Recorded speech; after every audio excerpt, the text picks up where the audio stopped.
नमस्कार, good morning. मैं सुमित शुक्ला आप सभी का स्वागत करता हूं।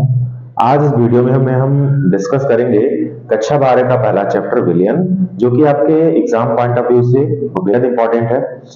तो इस वीडियो में हम डिस्कस करेंगे विलियन चैप्टर के जो इंपॉर्टेंट डिफिनेशंस हैं और फार्मूलाज हैं। ठीक है, तो आप सबको पता है कि जो विलियन है वो भौतिक रसायन यानी कि फिजिकल केमिस्ट्री का पार्ट है, तो उसमें आपको रिएक्शंस नहीं पढ़ने हैं। ठीक है ना, तो आइए समझते हैं विलियन क्या होता है। तो पहले चैप्टर का नाम क्या है, विलियन है। ठीक है, इसको क्या बोलते हैं, इसको हम लोग विलियन को इंग्लिश में कहते हैं सोल्यूशन कहते हैं। ठीक है, तो विलियन के बारे में थोड़ा सा कुछ जान लेते हैं। विलियन होता क्या है। विलियन जो है वो दो चीजों से मिलकर बना होता है। पहला विलेय होता है, दूसरा विलायक होता है। क्या होता है, यानी विलेय और विलायक से मिलकर के जो सॉल्यूशन बनता है, जो मिक्सचर बनता है, उसी को हम विलेयन कहते हैं। क्या कहते हैं, विलेयन कहते हैं। यानी सिंपल इसको हम कैसे समझ सकते हैं कि दो अवयवों से दो अवयवों से मिलकर के बना जो भी द्रव पदार्थ है वो हमारा क्या कहलाता है, वो विलेयन कहलाता है। ठीक है, तो आइए अब इसके बारे में बहुत डीपली डिस्कस नहीं करेंगे कि आपने पूरे साल मेहनत करी है, पूरे विलेयन चैप्टर को आपने अच्छे से पढ़ा है और ये आपके एग्जाम पॉइंट ऑफ व्यू से आपका रिवीजन एक तरह से हो रहा है। तो जो बेहद इंपॉर्टेंट चीजें उनको हम पढ़ेंगे। तो पहला डिफिनेशन हम आते हैं मोल प्रभाज, इसको हम मोल अंश भी कहते हैं। क्या कहते हैं, मोल प्रभाज और मोल अंश एक ही नाम है, इसको हम दो नाम से देखते हैं। ठीक है ना, इसका क्या होता है डिफिनेशन कि अब आपको पता है क्या कि विलेय और विलायक है, दो अवयव होते हैं। तो मोल प्रभाज किसी एक का निकालना होगा। तो ये कह रहा है कि जो ये अवयव के मोलों की संख्या अवयव के कुल मोलों की संख्या का अनुपात है ना, यानी मैं जिसका भी मोल अंश या मोल प्रभाव निकालना है उसके मोलों की संख्या और उसमें उपस्थित जितने भी अवयव है उनके कुल मोलों की संख्या का अनुपात क्या कहलाता है, मोल अंश या मोल प्रभाव कहलाता है। इसको हम समझेंगे। ये हमारे पास एक जार है जिसमें हमने विलियन लिया हुआ है। ठीक है ना, इसमें दो चीजें होंगी, एक विलेय और विलायक। तो हम एक को ए बोल देते हैं और एक को बी बोल देते हैं। ठीक है, ए और बी से मिलकर के ये विलेयन बना हुआ है। ठीक है, ये क्या हो गया हमारा, इसको मान लेते हैं हमारा विलेय है, ये हमारा विलायक। ठीक है, अब ए की मात्रा जो होगी यानी ए की जो मोलों की संख्या है उसको हम सपोज कर लेते हैं एन ए है और बी की जो मोलों की संख्या वो एन बी है।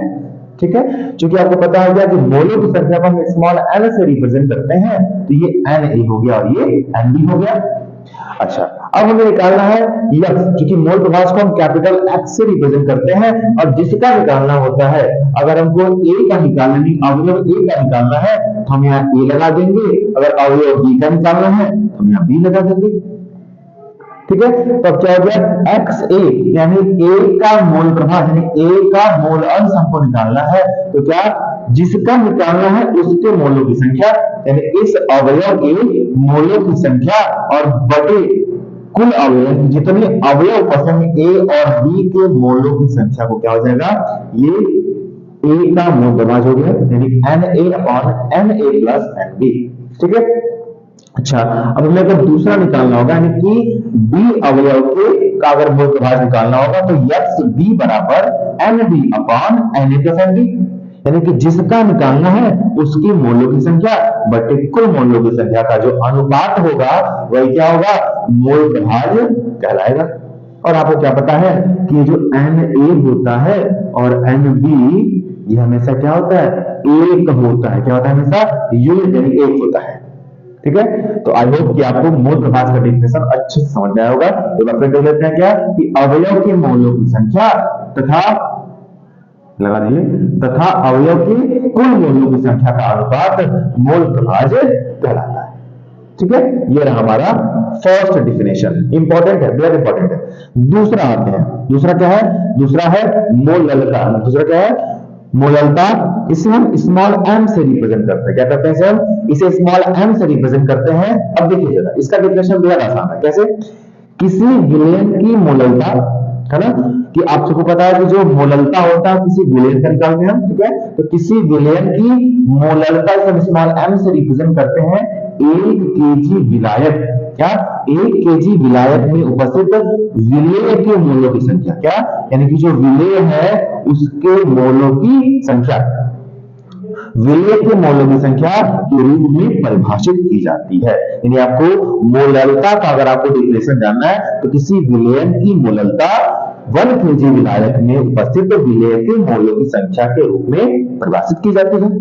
ठीक है, यानी क्या, अब देखिए वैसे हम इसको स्मॉल m से करते हैं तो स्मॉल m बराबर विलेय के मोलों की संख्या, है ना। अगर हम देखा ना विलेय के मोलों की संख्या तो विलेय के मोलों की संख्या बटे विलायक का द्रव्यमान, किसमें, केजी, किसमें, विलेय के मोलों की संख्या बटे विलायक का द्रव्यमान केजी।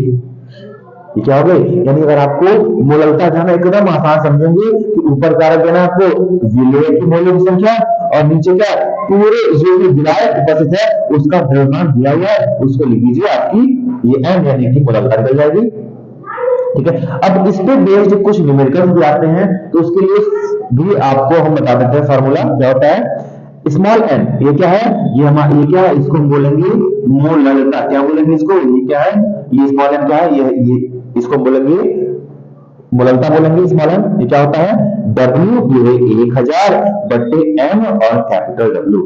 ये क्या होता है देखिए जरा, यहाँ पे W क्या है, जो स्मॉल w है वो विलेय का भार है, क्या है, विलेय का भार ग्राम में, और स्मॉल m क्या है, विलेय का अणु भार है, और कैपिटल W क्या है, विलायक का भार, ये इसमें ग्राम में होता है।